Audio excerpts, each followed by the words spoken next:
Hey, are you a business owner, entrepreneur, or professional? If so, we want you to apply to be a featured guest on our show. My name is Adam Torres, and I host the Mission Matters series of podcasts. I've recorded over 3,000 episodes, and we are just getting started. How do you know if you'd be a good guest to be on the show? Well, only one way to find out, and that's to apply, but I'm going to let you in on a little secret. We want guests that have a story to tell, guests with a brand, a product, or a service that can benefit my audience of listeners. If this sounds like you, go to missionmatters.com and click on Be Our Guest to apply. I'd love to talk to you and get to know more about your story. Again, head on over to missionmatters.com and click on Be Our Guest to apply. All right, now let's get into the show. Hey, I'd like to welcome you to another episode of the Mission Matters Business Podcast, your source for all things podcast.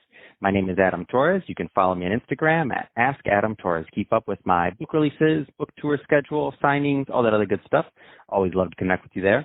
And as always, if you'd like to apply to become a co-author of one of my upcoming books, just head on over to the website, missionmatters.com, and click on Be an Author to Apply. All right, so today I have Rachel Cash on the line, and she's CEO and founder over at Elroy. Rachel, welcome to the show. Hi, Adam. Thanks for having me. All right, so excited to get into today's topic. So we will talk about privacy impact in 2021 and what people should keep in mind. But before we get started with that, maybe just start off with telling us a little bit more about Elroy, please. Yeah, so Elroy is a data management tool. We provide solutions for both consumers and enterprises, and specifically for enterprises, we help them get into tactical compliance for different privacy regulations and then roadmap them to more sustainable compliance over the months that they work with us. So I think you're the one that I definitely want on the line to talk about this. So privacy impact 2021, I mean, we're all affected by this. I mean, what do we need to know? Well, it's changing and the landscape is continuing to grow. Last week we had 2 new privacy regulations coming out, both in Florida and Virginia. And so our businesses are continuing to be impacted. And additionally, U.S. businesses are impacted by global regulations such as the GDPR. So it's so important and critical for U.S. companies today to really understand their impacts with their growing privacy regulations and specifically be as risk adverse as possible. Now, of course, this is going to change from business to business, and it, depending on the size of the company, the niche, the founders, their history with privacy and privacy laws. But I know working with the amount of clients that you do that you see certain errors or missteps happen time and time again. What are some of those general things that that people maybe don't keep in mind that you're like, as soon as you bring out a new client, you're like, oh, we need to fix this, and this?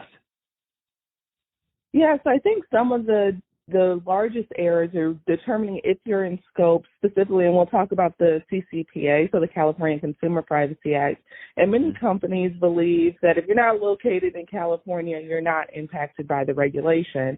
And what the regulations really has a broad scope. If you have over 50,000 customers who may be California residents, you are indeed in scope for the CCPA and can face fines. And additionally, the nuances in the regulations have made it growingly hard to comply.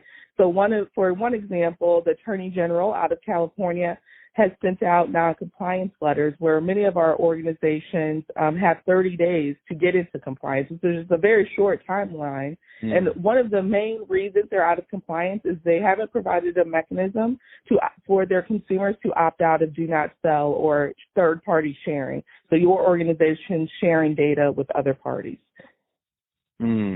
And so tell us a little bit more about what businesses should be doing to see if they're in compliance here. Like, is there some type of audit that your team provides, or give us a little bit more? Because I know there's some people listening right now they're probably like, they don't mean to be out of compliance. They're just not quite aware of it because, the average business owner, depending on the size of the business, right, and their team, they're thinking about running the business day to day. They're not thinking about how this next regulation maybe affects me that they didn't even know. Like the one you just mentioned, that's pretty recent.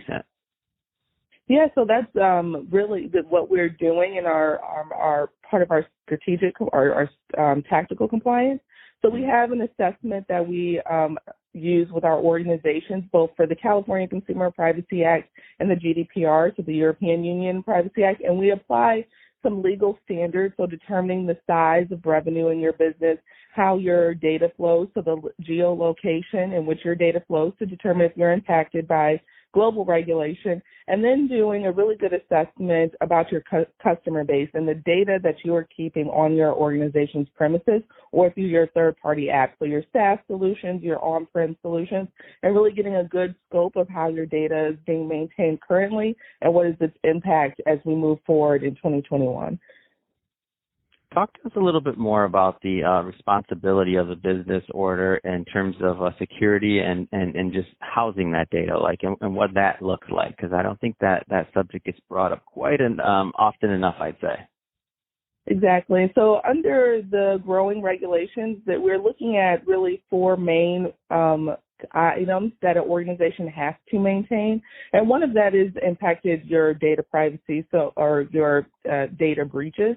So under the GDPR, organization has to have a really good data inventory and understanding where your data is located. And then additionally, you have to provide your customers rights, access rights. And those access rights are the rights for disposal of their records, the right of return of their records, as well as under the GDPR, the right to modify their records.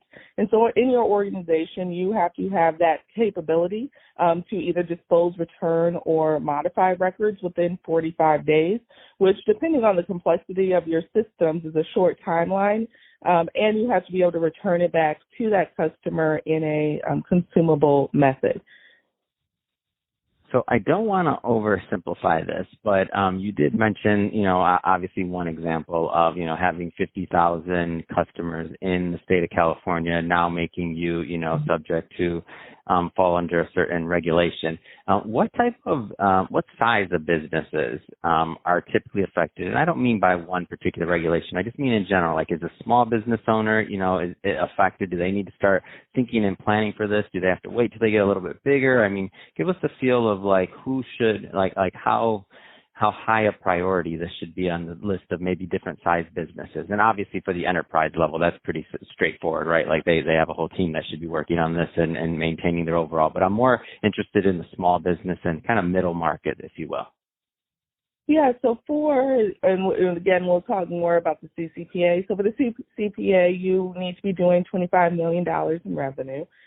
However, there are legal standards or impacts that may count to your smaller businesses. So, for example, if you have data moving over to, or you have customers in the EU, you may potentially be in scope. So, again, it's a legal standard where we would have to look at the complexity of your business.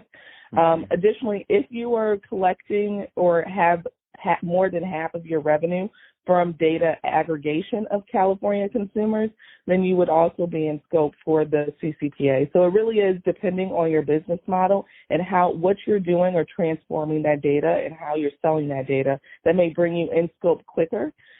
Additionally, again, we're seeing growing regulations across the United States per state. And so each state has a different legal standard. So that's why it's critical to understand where your business is located, as well as what's your consumer base and what is your impact. Because each state, like for example, New York Cyber imposes more regulations for New York customers, but also has regulations related to your security and how you're maintaining your security posture. So it changes depending on size and how you're transforming that data. So I think it's maybe generally understood that New York and California, kind of some of the more stringent just states for some of these things. Are there any other states that just stick out in your mind where you're like, oh, you think about this state, this state, this state? And I know they're all different, by the way, but I just mean in general. So one of the more interesting states that have come out is the Florida regulation and the Virginia regulation. While one doesn't have the private rights or the access rights for consumers, we're still seeing high fines in those states. So the ability for the attorney generals to assess fines to businesses, and it seems like this is going to be the standard going forward. But those really, we're using California and New York as the gold standard. So if you fit within those two, you have mitigated most of your risk. I like how you say that, the gold standard. I'm like, I like your wording better than mine. I'm like, these are the most difficult. You said the gold standard. I appreciate your verbiage way better than mine, Rachel. That's awesome. So that being said, Rachel, if somebody is listening to this and they want to learn more about Elroy, first thing, what's typically a good fit? Like, what types of businesses typically get the most value out of working with you and your team? Is there a particular niche, or is it size of company, revenue? I mean, how does that normally work with working with Elroy? Yeah, so we do have a range. For our businesses, we typically work with businesses that are consumer facing. Most of the times they are retail businesses that have large infrastructures of CRM systems and billing systems and a large backing of customers that they manage their data. Additionally, we've also worked with small banking unions who have multiple compliance standards. So they have regulatory compliance, they have the Bank Secrecy Act. So really businesses that are very consumer facing. And then what's interesting, what we've been seeing is the size hasn't really mattered, specifically because more businesses are taking privacy by design models, and we're seeing privacy being used in their marketing campaigns. And many of our businesses, we watch what's going on in the marketing arena and how we connect with our customers, and using privacy as a methodology to connect with your customers has been performing pretty well. We've seen Apple release privacy campaigns, Privacy Matters, and a lot of our millennials and Gen Zs also have taken privacy in as part of their impact and what they're looking at as their customers. So we've seen a wide range of businesses who've reached out to us, even as little as small businesses, because they're using it as a marketing strategy. Yeah, that's awesome. So Rachel, if somebody is listening to this and they want to reach out to you and your team, what's the best way for them to do that? Yeah, so if you visit us at elroy.ai, so ELROI.ai, is the best way to contact us. We have different mechanisms that you can schedule time directly or email us at team@elroy.ai. And we love talking to people and just getting a good scope. And if you need any advice, we're more than happy and willing to assist. Fantastic. Well, Rachel, really appreciate you coming on the show today and sharing more about your background and all the great stuff you're doing over at Elroy. And to the audience, as always, thank you for tuning in. Hope you got a lot of value out of this. If you did, don't forget, hit that subscribe button. Want you to come back and be a return listener, return visitor. We have a lot more great guests just like Rachel coming up for you, and don't want you to miss anything. And Rachel, thanks again for coming on the show. It's been a pleasure. Thank you.